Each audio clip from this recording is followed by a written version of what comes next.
안녕하세요. 코딩 개구리입니다. 자, 이번 시간에는 돔이라는 주제로 영상을 준비해 봤는데요. 지난 시간에 우리가 만들어둔 HTML과 CSS 파일을 읽어 나가면서 브라우저가 돔과 솜트리를 만들어 두고 렌더 트리를 만들어서 그걸 보면서 실제로 웹페이지를 그린다고 말씀을 드렸죠. 자, 그런데 프로그램이 시작한 다음에 이렇게 웹페이지를 그려놨는데 만약에 그 이후에 인터랙션이 아예 없고 웹페이지가 변하지 않는다면 되게 밋밋한 정적인 페이지가 되겠죠.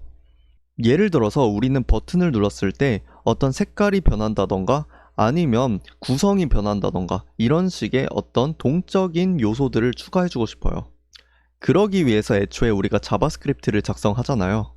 자, 그런데 자바스크립트를 작성할 때 실제로 만들어둔 돔에 접근하고 제어할 수 있는 방법이 없으면 안 되겠죠.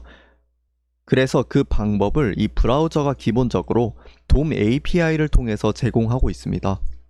돔 API에는 여러 가지가 있어요. 예를 들어서 이 document랑 element, node 뭐 이런 식으로 있는데, 자, 우리가 이미 배운 노드 있죠? 이 노드는 기본적으로 돔 트리를 구성하는 기본 요소입니다. 자, 그래서 예를 들어서 이 div 안에다가 div 이렇게 해놓고 div 태그 하나 만들어 줄게요. 자, 이러면 기본적으로 이 div 태그에다가 노드가 하나 만들어진다고 했었죠. 자, 그런데 사실 제가 지난 시간에 말씀은 안 드렸지만 이 텍스트 안에 있는 텍스트도 텍스트 노드라고 해서 노드가 따로 만들어지게 됩니다. 자, 그러면 div 태그에 해당하는 노드가 정확히 뭐냐? 이 element라는 건데요. 이 element도 결국 노드예요. 그래서 이 태그에 해당하는 노드들을 element라고 합니다. 그래서 요거를 element 노드, 요소 노드라고 해요. 우리가 결국 자바스크립트 내에서 이 태그들을 가져올 건데요. 요소 노드를 취득하기 위한 방법은 이 document라는 객체의 메서드를 이용하는 거예요. 그 메서드에는 대표적으로 이렇게 아래에 제가 소개해 드렸는데 get element by id, query selector all, 그리고 query selector가 있습니다. 물론 이거 외에도 여러 가지가 있는데 제가 대표적으로 이 세 가지만 소개해 드릴게요.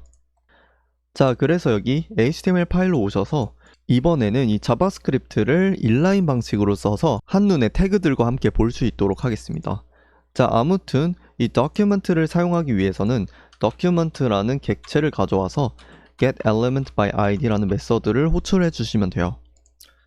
자, 이 메서드의 인자에는 id가 들어가야 되는데요. 그래서 저는 여기에다가 id라고 넣어주도록 하겠습니다. div라고 그냥 대충 넣어줄게요. 자, 그러면 여기에 문자열 형태로 div를 넣어주시면 콘솔 로그로 한번 실제로 가져온 대상이 뭔지 한번 확인해 볼게요.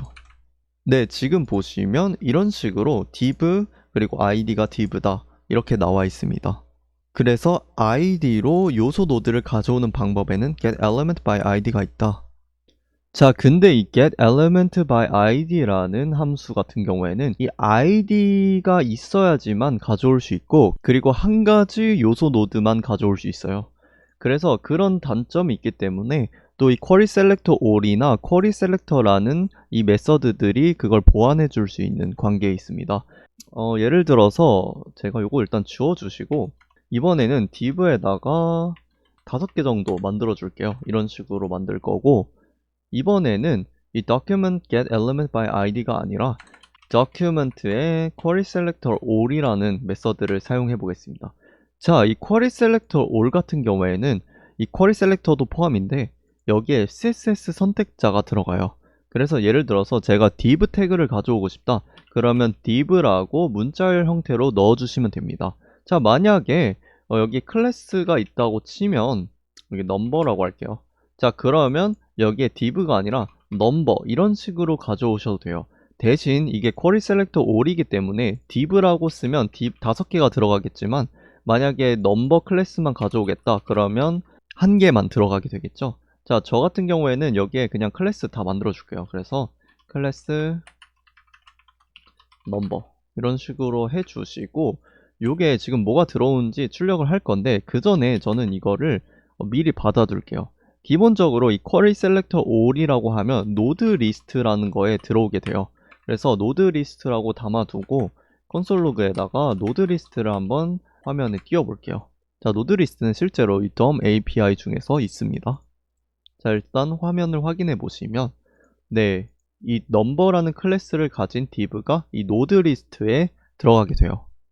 자, 근데 여기 보시면 이 node 리스트는 이렇게 배열의 형태로 되어 있잖아요. 그래서 예를 들어서 제가 여기서 node list 하고 for each를 써볼게요. for each는 기본적으로 이 배열에서 쓸 수 있는 메서드였죠. 그래서 각각의 노드 요소들을 가져와서 노드에 텍스트 컨텐트라는 게 있어요. 자, 기본적으로 이 텍스트 컨텐트 같은 경우에는 요소 노드의 텍스트에 접근을 할 수 있어요. 그래서 예를 들어 이 첫 번째 노드 같은 경우에는 1을 이제 의미하고요. 두 번째는 2를 의미하겠죠. 자, 그래서 각각의 텍스트 컨텐트를 또 컨솔 로그로 찍어주겠다 라는 걸 한번 해볼게요. 자, 그래서 요거는 일단은 주석 처리하고, 네, 한번 보시면 1부터 5가 잘 나오고 있죠. 자, 그러면 오케이, for each 쓸 수 있는 거 알겠어. 자, 배열이니까 이번에는 필터라는 걸 한번 써볼까? 라고 하실 수도 있어요. 그래서 이번에는 컨솔 로그로 해서, 컨솔 로그 하지 말고 이번에는 이렇게 해가지고 새로운 노드 리스트를 좀 만들어 볼게요. 그래서 이걸 저장을 할 거고, 필터는 이제 배열을 리턴 하니까요. 그 다음에 뭘 리턴 할 거냐, 이 노드의 텍스트 컨텐트가 같지 않은 걸로 할게요. 예를 들어서 3, 이 가운데 이 요소 노드를 제외한 그런 div들만 또 가져오려고 하고 있어요. 그래서 예를 들어서 3은 이제 문자열로 비교를 해주셔야 됩니다. 텍스트 컨텐트는 문자열이기 때문에. 네, 이런 식으로 하고 이 new node 리스트를 한번 출력을 해볼게요. 그래서 요거를 출력을 한번 해보면, 네, 보시면 node 리스트의 필터가 펑션이 아니라고 되어 있어요. 자, 이게 무슨 일이냐? 기본적으로 이 node 리스트는 실제로 배열이 아니기 때문이에요. 자, 그래서 for each 문 같은 경우에는 그냥 쓸 수도 있지만 이 필터나 뭐 다른 배열 메서드 같은 경우에는 사용할 수 없습니다. 자, 그래서 이 만약에 필터를 꼭 사용하고 싶다 그러면 이 node 리스트를 기본적으로 배열의 형태로 바꿔준 다음에 사용해 주시는 게 좋아요. 그래서 뭐 크게 두 가지 정도가 있을 것 같은데, 이전에 제가 말씀드렸던 이 스프레드 문법을 사용해서 이 노드 리스트를 복사해서 배열로 만들어 준 다음에 필터를 사용할 수도 있습니다. 자, 지금 보시면 네, 제대로 4개만 이제 출력이 되죠. 자, 뿐만 아니라 이 array라는 빌트인 객체가 있는데 여기에 from이라는 그런 메서드가 있습니다. 그래서 여기 안에다가 이 노드 리스트를 감싸주면 실제로 배열의 형태로 반환이 되게 돼요. 그래서 이 체이닝을 통해서 필터를 쓸 수 있고, 보시면 네, 실제로 잘 작동이 되게 됩니다. 자, 아무튼 이렇게 쿼리 셀렉터 all로 여러가지 요소 노드를 가져올 수 있다. 그리고 안에는 선택자가 들어가게 된다. 자, 이번에는 제가 이 쿼리 셀렉터를 써볼 건데 이번에 요거를 다 지우고 div에다가 예를 들어서 parent라는 아이디를 줄게요. parent라는 아이디를 주고 여기에다가 p 태그로, 여기에서는 클래스로 p 태그라고 주고 이렇게 하도록 하겠습니다. 자, 그 다음에 쿼리 셀렉터를 쓸 건데, 쿼리 셀렉터도 사실 뭐 그렇게 다른 거 없어요. 그래서 document 가져오시고 쿼리 셀렉터 이렇게 써주시고, 여기에다가 이제 CSS 선택자를 넣어서 요소 노드를 취득할 거예요. 예를 들어서 제가 이 p 태그를 가져오고 싶다. 자, 그러면 당연히 예를 들어서 p 태그 이런 식으로 가져올 수도 있거든요. 자, 그런데 만약에 예를 들어서 제가 여기다가 p 태그가 하나 더 있다고 가정을 해볼게요. 자, 그 다음에 이 document query selector 같은 경우에는 무조건 하나의 요소를 가져오거든요. 그래서 과연 이 p 태그가 지금 2개 있는데 어떤 p 태그를 가져오냐 라고 한번 볼게요. 자, 결과는 지금 사실 요게 들어왔어요. 왜냐하면 요게 만약에 왔다고 하면 클래스가 같이 붙여져서 오기 때문이에요. 그렇기 때문에 이렇게 p 태그로만 가져오면 조금 위험할 수 있다. 정확하게 어떤 p 태그인지 명확하게 말해주는 게 좋아요. 예를 들어서 이렇게 p 태그가 아니라 p 태그의 클래스를 가져온다 라고 해주셔도 되고, 네, 이런 식으로 가져오셔도 되고, 아니면 이 parent 안에 있는 p 태그라고 해주셔도 무방합니다. 예를 들어서 이런 식으로 하셔도 돼요. 네, 그러면 정확하게 가져오는데, 자, 요것도 살짝 위험할 수도 있는 게, 왜냐하면 예를 들어서 p 태그가 여러 개 있을 수 있잖아요, parent 내부에. 자, 이런 경우가 있을 수 있기 때문에 이런 경우도 또 조심해 주셔야 된다. 자, 그리고 마찬가지로 만약에 이 p 태그는 조금 유일한 값이다 라고 하면 예를 들어서 id를 줄 수도 있어요. 그래서 id를 줘서 p 태그라고 할게요. 자, 그러면 이 쿼리 셀렉터를 쓰는 게 아니라 getElement by id를 써주셔도 되겠죠. 자, 그래서 똑같은 요소 노드라도 다른 방법으로 가져올 수 있다 라는 것을 조금 말씀드리고 싶어요. 자, 그 다음에는 이 inner HTML에 대해서 배워볼게요. 자, 이 inner HTML 같은 경우에는 이 요소 노드에서 이제 프로퍼티처럼 쓸 수 있는 메서드입니다. 자, 그래서 예를 들어서 제가 여기다가 이 box라는 div를 하나 만들어 줄게요. 그래서 box 이렇게 하고, 자, 여기서 만약에 제가 텍스트를 넣고 싶다. 그러면 어떻게 했었죠? 예를 들어서 document.getElementById 하고, 다음에 box라고 하고, 그 다음에 여기다가 텍스트 컨텐트는 예를 들어 box 이런 식으로 하시면 우리가 작성한 HTML 파일에서는 box라는 값이 없지만 여기 보시면 box라는 텍스트가 들어오게 되죠. 자, 그런데 텍스트 컨텐트 말고도 여기에다가 inner HTML이라고 써주셔도 이 box라는 텍스트를 넣어주실 수 있습니다. 그러면 이 텍스트 컨텐트랑 inner HTML의 차이가 뭐냐? inner HTML 같은 경우에는 기본적으로 이렇게 텍스트뿐만 아니라 태그들도 넣어주실 수 있습니다. 자, 보시면 이렇게 h1 태그가 생겼죠? 그래서 만약에 직접적으로 비교한다면 이 inner HTML이 좀 더 다재다능하죠. 자, 그러면 저는 맵을 통한 예제를 한번 확인해 볼게요. 그래서 먼저 animals라는 그런 배열을 하나 준비를 해봤고요. 자, 그 다음에 저는 박스 같은 경우에는 UL 태그로 좀 바꿔줄게요. 그래서 UL 태그. 그 다음에 이 UL 태그 같은 경우에는 animals container라는 이름으로 한번 받아보겠습니다. 그래서 document에 getElementById 하고 box라고 해주시면 되겠죠. 자, 그러면 이 animals container라는 이 UL 태그 내부에다가 각각 개구리, 고양이, 코뿔소, 독수리라는 이 리스트, li 태그로 이런 식으로 넣어주고 싶은 거예요. 뭐 이런 식으로 넣어주고 싶을 수 있잖아요. 자, 근데 이렇게 하면 이 animals라는 배열이 변했을 때 대처를 할 수가 없어요. 왜냐면 무조건 개구리, 고양이, 코뿔소, 독수리 순으로 이렇게 4개만 리스트가 있기 때문인데요. 자, 그렇기 때문에 저는 예를 들어서 펑션 하나 만들고 render animals라고 하고 요 animals 배열을 토대로 이 UL 태그 내부에 있는 이 HTML을 작성해 주겠다 라는 함수를 만들어 준 거예요. 그래서 요거를 이제 호출을 하면 되겠죠. 자, 그래서 render animals에는 뭐가 들어가냐?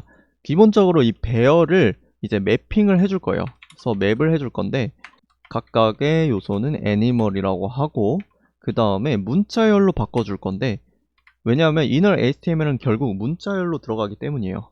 여기에는 이제 동적인 값들이 들어가기 때문에 백틱으로 감싸 주셔야 됩니다. 자, 그래서 저는 요거를 가져와서 이렇게 넣어줄 거고요. 이 개구리는 결국 이 애니멀이 들어가겠죠. 그래서 이렇게 애니멀이라고 해주시면 되겠습니다. 자, 그런데 이렇게 하면 맵 같은 경우에는 이 문자열들을 요소로 가지고 있는 그런 배열이 리턴 되겠죠. 한번 제가 콘솔 로그로 요거를 그대로 해가지고 한번 출력을 한번 해볼게요.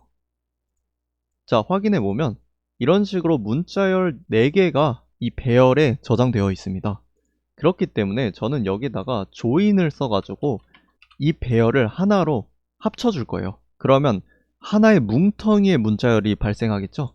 자, 그러면 요 문자열을 실제로 어디다 넣어주면 되냐? HTML이라고 하고 이 문자열을 이 HTML이라는 변수 안에 넣어주고 그 다음에 우리가 실제로 취득한 이 animals container에다가 inner HTML이라고 써주시고 그리고 HTML을 넣어주시면 됩니다. 그러면 실제로 만약에 이게 없더라도 동적으로 이 render animals를 호출할 때마다 이 animals라는 배열을 토대로 이 UL 태그에 값을 채우겠죠. 자, 보시면 이런 식으로 나오게 됩니다. 실제로 만약에 요소가 하나 추가되더라도 코끼리 화면에 잘 그려지겠죠. 자, 그래서 inner HTML은 이런 식으로 사용할 수 있다.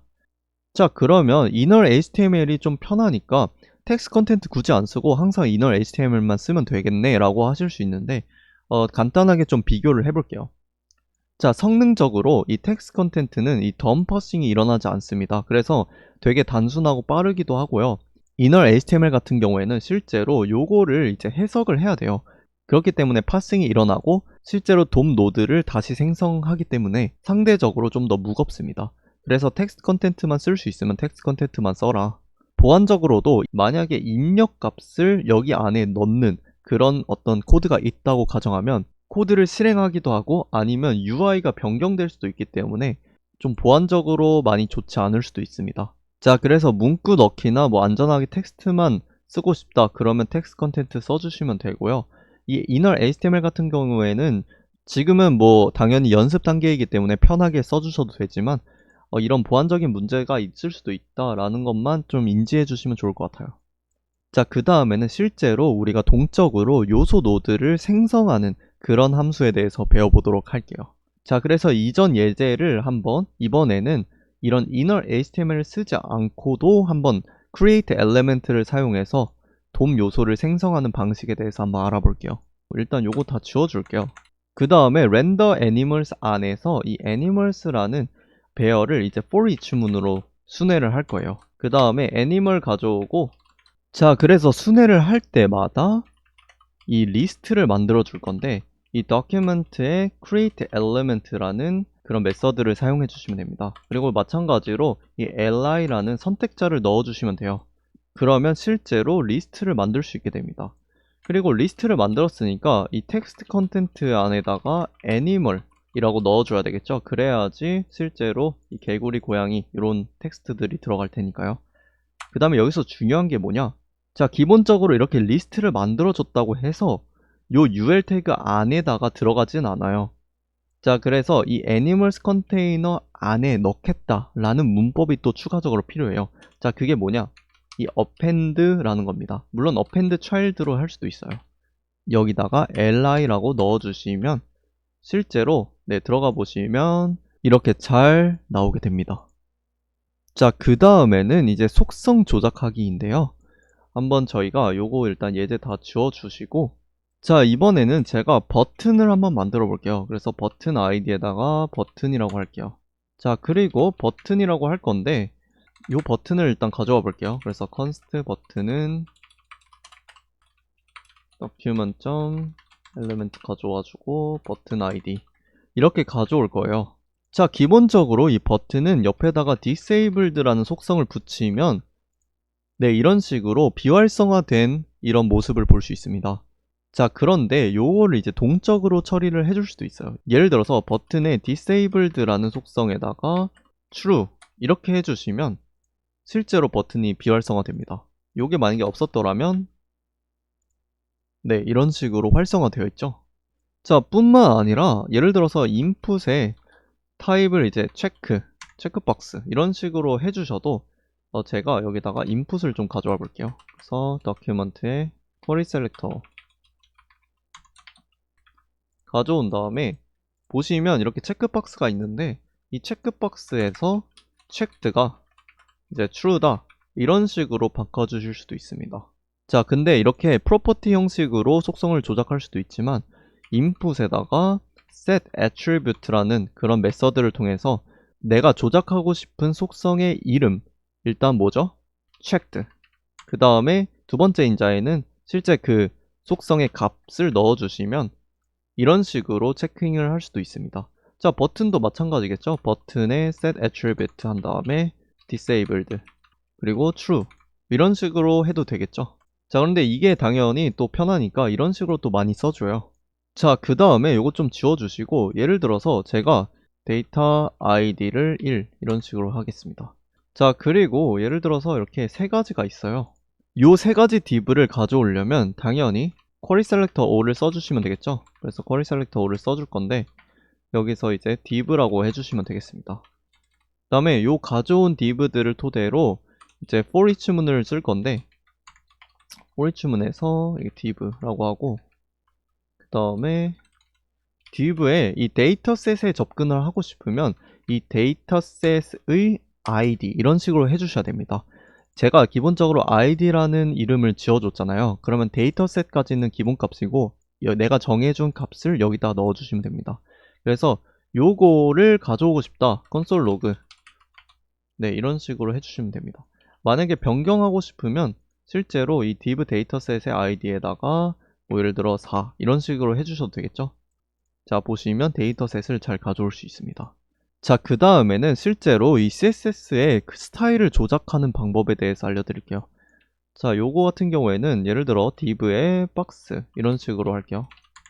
자, 그리고 document에 get element by id 한 다음에 박스 해놓고 여기에다가 이제 스타일 그리고 내가 주고 싶은 속성, 예를 들어서 보더를 줄게요. 저는 여기에다가 이제 1픽셀 솔리드 예를 들어 레드 이런 식으로 할 수 있습니다.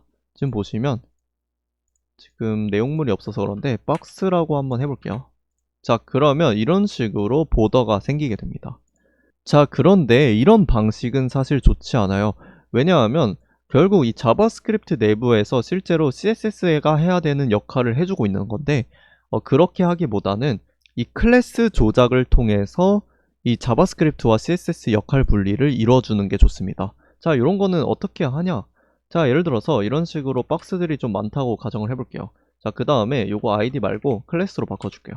자, 그리고 만약에 박스들 중에서 내가 빨갛게 칠하고 싶은 거는 여기 클래스에다가 레드라고 추가를 해주고, 만약에 그린을 추가하고 싶다 그럼 그린, 그리고 블루라고 하고 싶다 그럼 블루, 그리고 기본값은 뭐 검정색이라고 할게요. 네, 이렇게 할 수 있습니다. 자, 그리고 제가 여기 CSS 파일을 이제 한번 열어볼게요.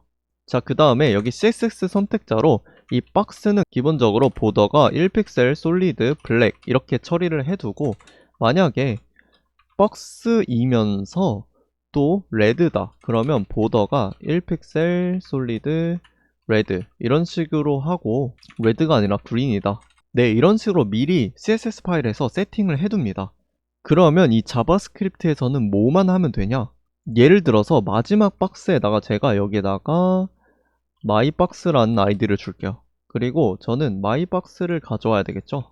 그리고 이렇게 직접적으로 스타일을 변경하는 게 아니라 요거를 일단은 mybox라고 저장을 해두고, 그러면 여기 mybox에다가 클래스 리스트, 아니 클래스 네임을 먼저 해볼게요. 클래스 네임에다가 실제로 내가 원하는 어떤, 만약에 레드로 바꿔주고 싶다, 자 그러면 이런 식으로 이렇게 바꿔주면 실제로 마지막 박스가 빨간색으로 변하게 됩니다. 자, 근데 제가 지금 요거 간격 좀 띄워 놓을게요. 그래서 이 박스에다가 마진 바텀을 줄게요. 이런 식으로 해서 10픽셀 정도 줄게요. 네, 그리고 블루를 제가 안 줬네요. 그래서 블루도 줄게요. 블루 주고. 네, 그러면 제가 이제 자바스크립트에서 이 클래스 네임을 변경을 해줄 수 있다. 자, 그런데 이 클래스 네임을 이렇게 덮어쓰기 하는 것보다는 클래스 리스트란 걸 가져와서 여기에서 add를 써서 내가 원하는 값을 추가를 해줄 수 있어요. 예를 들어서 green. 네, green을 추가를 해주면 이런 식으로 변하게 됩니다. 만약에 blue라고 하고 싶다. 자, 이렇게 하면 예를 들어서 mybox에다가 클래스 네임을 한번 출력을 해볼게요. 자, 그러면 박스 블루가 들어오게 됩니다. 이 add 같은 경우에는 이 블루가 없는 경우에만 추가가 돼요. 예를 들어서 mybox의 클래스 네임을 박스 블루라고 미리 바꿔뒀어요. 자, 이러면 어떻게 되냐? 여기 보시면 블루를 추가해도 블루라고 되지는 않죠. 그래서 블루가 없을 때만 똑똑하게 블루를 추가를 해줍니다. 자, remove는 이제 블루라는 클래스가 없을 때 블루를 remove 하는 거예요. 그래서 보시면 다시 원래대로 박스가 돌아왔죠. 자, 이번에 토글을 알아볼 건데, 토글은 이제 블루가 있다면 블루를 제거하고, 그리고 블루가 없다면 블루를 추가해줘요. 자, 지금 보시면 네, 지금은 블루가 있었기 때문에 remove가 된 거고요. 만약에 처음에 블루가 없었다 이러면 블루가 추가가 되겠죠. 자, 그리고 토글은 사실 어떤 조건을 받을 수도 있습니다. 자, 그런데 요건 또 딥해지기 때문에 일단은 네, 이런 식으로 많이 쓴다 정도만 또 보시면 되고, 그 다음에 이렇게 클래스를 조작하는 방식이 좀 더 유지보수에 좋고, 이 자바스크립트와 CSS 역할 분리 차원에서 훨씬 더 깔끔한 방식이다 라는 것을 알려드렸습니다. 자, 그 다음에 마지막에 제가 탭 만들기 예제를 해보려고 했는데, 사실 이벤트라는 걸 좀 배워야지 요걸 또 만들어 볼 수 있을 것 같아서 이번 시간에 배웠던 내용들 다 기억해가지고 저희가 다음 시간에 이벤트까지 배운 다음에 요 예제를 한번 제대로 풀어보도록 하겠습니다. 자, 그래서 이번 시간에는 이 브라우저가 제공하는 돔 API를 이용해서 요소 노드를 취득하고 실제로 돔을 조작하는 방식들에 대해서 조금 알아본 것 같아요.